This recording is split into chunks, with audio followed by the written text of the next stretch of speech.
here document এবং strings এর উপর টিউটোরিয়ালে আপনাদের স্বাগত। এই টিউটোরিয়ালে শিখব বিশেষরূপে প্রয়োগ করা রিডাইরেকশনকে here documents এবং here strings বলে। কয়েকটি উদাহরণের সাহায্যে করছি। টিউটোরিয়ালটি অনুসরণ করতে শেল স্ক্রিপ্টিং সম্পর্কে জানতে হবে। না হলে প্রাসঙ্গিক টিউটোরিয়ালের জন্য আমাদের ওয়েবসাইট পরিদর্শন করুন। এখানে ব্যবহার করছি উবুন্টু লিনাক্স 1204 ওএস এবং গনুহ বাশ সংস্করণ 42। অনুশীলনের জন্য গনুহ বাশ 4 বা তার উচ্চতর সংস্করণ ব্যবহার করা হয়। এখানে here document সম্পর্কে শিখি। এটি বিশেষ কাজে প্রয়োগ করা টেক্সট বা কোডের ব্লক। এটি আইও রিডাইরেক্টের একটি ফর্ম। এটি একটি ইন্টারেক্টিভ প্রোগ্রাম বা কমান্ড লাইনে কমান্ডের একটি তালিকা রাখে। এটি পৃথক ফাইল হিসেবে গণ্য করা হয়।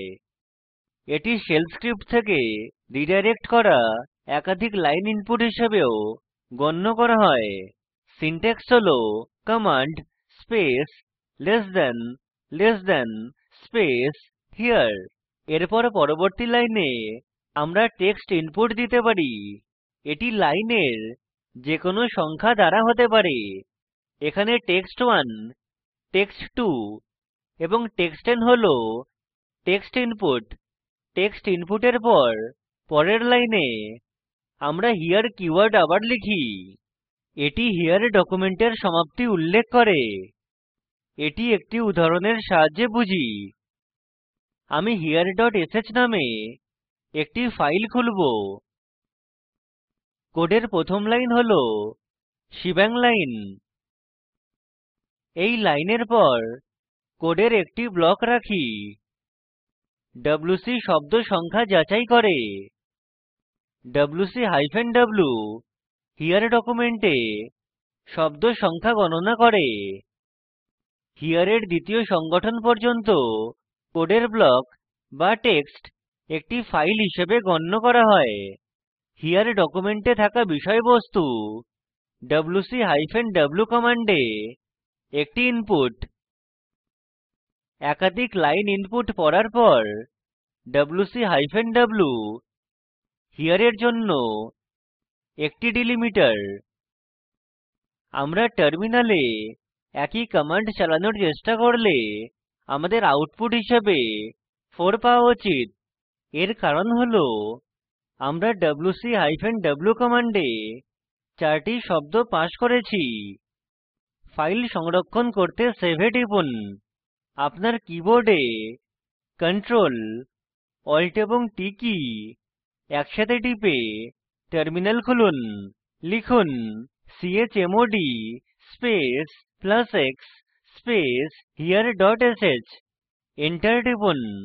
লিখুন here.sh। এন্টার টিপুন। আমরা আউটপুট হিসেবে 4 পাই, অর্থাৎ here ডকুমেন্টে শব্দ সংখ্যা হল 4। প্রোগ্রামে ফিরে আসি। এখন এখানে টেক্সটের শুরুতে আরো দুটি শব্দ যোগ করি। Hello and welcome to Bash learning. Save এ টিপুন। আবার প্রোগ্রাম এক্সিকিউট করি। টার্মিনালে লিখুন here.sh। এন্টার টিপুন। এখন আউটপুট হল 6, কারণ আমরা টেক্সটে আরো দুটি শব্দ যোগ করেছি। আমরা here ডকুমেন্টে একটি আর্গুমেন্টও পাস করতে পারি। এটি কিভাবে করে তা একটি উদাহরণ দিয়ে দেখি। এখন here output.sh নামে একটি ফাইল খুলি। cat কমান্ড ফাইল কনক্যাটিনেট করে এবং স্ট্যান্ডার্ড আউটপুট প্রিন্ট করে। আমরা here এর পরিবর্তে string this ব্যবহার করেছি। আপনাকে here ডিলিমিটার সর্বদা ব্যবহার করতে হবে তা প্রয়োজন নয়। আপনি অন্য কোনো ডিলিমিটারও ব্যবহার করতে পারেন। এই লাইন 0th আর্গুমেন্ট প্রদর্শন করবে। 0th আর্গুমেন্ট ডিফল্টরূপে হল ফাইল নেম। এই লাইন প্রোগ্রামে পাস করা প্রথম আর্গুমেন্ট প্রদর্শন করবে এবং এই লাইন প্রোগ্রামে পাস করা দ্বিতীয় আর্গুমেন্ট প্রদর্শন করবে। এখানে আমাদের একই ডিলিমিটার ব্যবহার করে ডকুমেন্ট বন্ধ করতে হবে।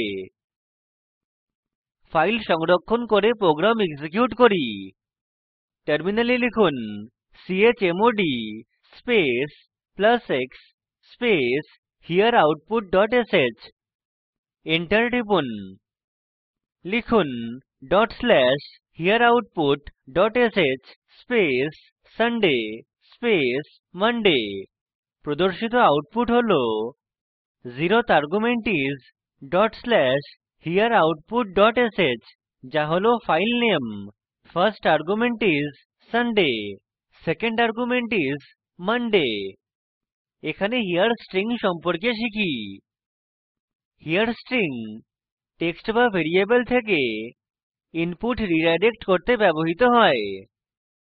ইনপুট একক উদ্ধৃতিতে একক লাইনে উল্লেখ করা হয়।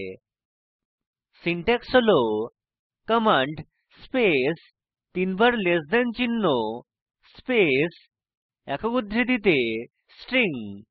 এটি একটি উদাহরণের সাহায্যে বুঝি। আমি একই ফাইল here.sh এ খুলবো। এখানে শেষে আমি লিখব wc স্পেস -w স্পেস তিনবার লেস দেন চিহ্ন স্পেস একক উদ্ধৃতিতে ওয়েলকাম টু বাশ লার্নিং। এটি স্ট্রিং কে উদ্ধৃতির মধ্যে wc w কমান্ডে রিডাইরেক্ট করবে। পরিবর্তনগুলি সংরক্ষণ করতে সেভ এ টিপুন। টার্মিনালে ফিরে যাই। এখন লিখুন here.sh। আমরা আউটপুট রূপে 6 এবং 4 পাই। here ডকুমেন্টে থাকা শব্দ সংখ্যা হল 6 এবং here স্ট্রিং এ থাকা শব্দ সংখ্যা হল 4। একইভাবে আপনি নিজস্ব here স্ট্রিং লিখতে পারেন। আমরা টিউটোরিয়ালের শেষে চলে এসেছি। সংক্ষেপে এখানে শিখেছি here ডকুমেন্ট, here স্ট্রিং। এখন স্ট্রিং কে বড় হাতের অক্ষরে রূপান্তর করতে here ডকুমেন্ট, here স্ট্রিং ব্যবহার করুন। ইঙ্গিত: tr space a hyphen z space বড় হাতের A হাইফেন বড় হাতের Z। এটি হল ছোট হাতের থেকে বড় হাতের অক্ষরে রূপান্তর করার কমান্ড। এই লিঙ্কে উপলব্ধ ভিডিওটি দেখুন। এটি প্রকল্পকে সারসংক্ষেপে বোঝায়। ভালো ব্যান্ডউইডথ না থাকলে ভিডিওটি ডাউনলোড করে দেখুন। স্পোকেন টিউটোরিয়াল প্রকল্প দল কর্মশালার আয়োজন করে। অনলাইন পরীক্ষা পাস করলে প্রশংসাপত্র দেয়। বিস্তারিত তথ্যের জন্য contact@spoken-tutorial.org তে ইমেল করুন। স্পোকেন টিউটোরিয়াল প্রকল্প টক টু এ টিচার প্রকল্পের অংশবিশেষ। এটি ভারত সরকারের আইসিটি মাহর্দ এর জাতীয় শিক্ষা মিশন দ্বারা সমর্থিত। এই বিষয়ে বিস্তারিত তথ্য এই লিঙ্কে প্রাপ্তিসাধ্য। এই স্ক্রিপ্ট ফসি এবং স্পোকেন টিউটোরিয়াল দল তৈরি করেছে। আমি কৌশিক দত্ত এই টিউটোরিয়ালটি অনুবাদ করেছি। অংশগ্রহণের জন্য ধন্যবাদ।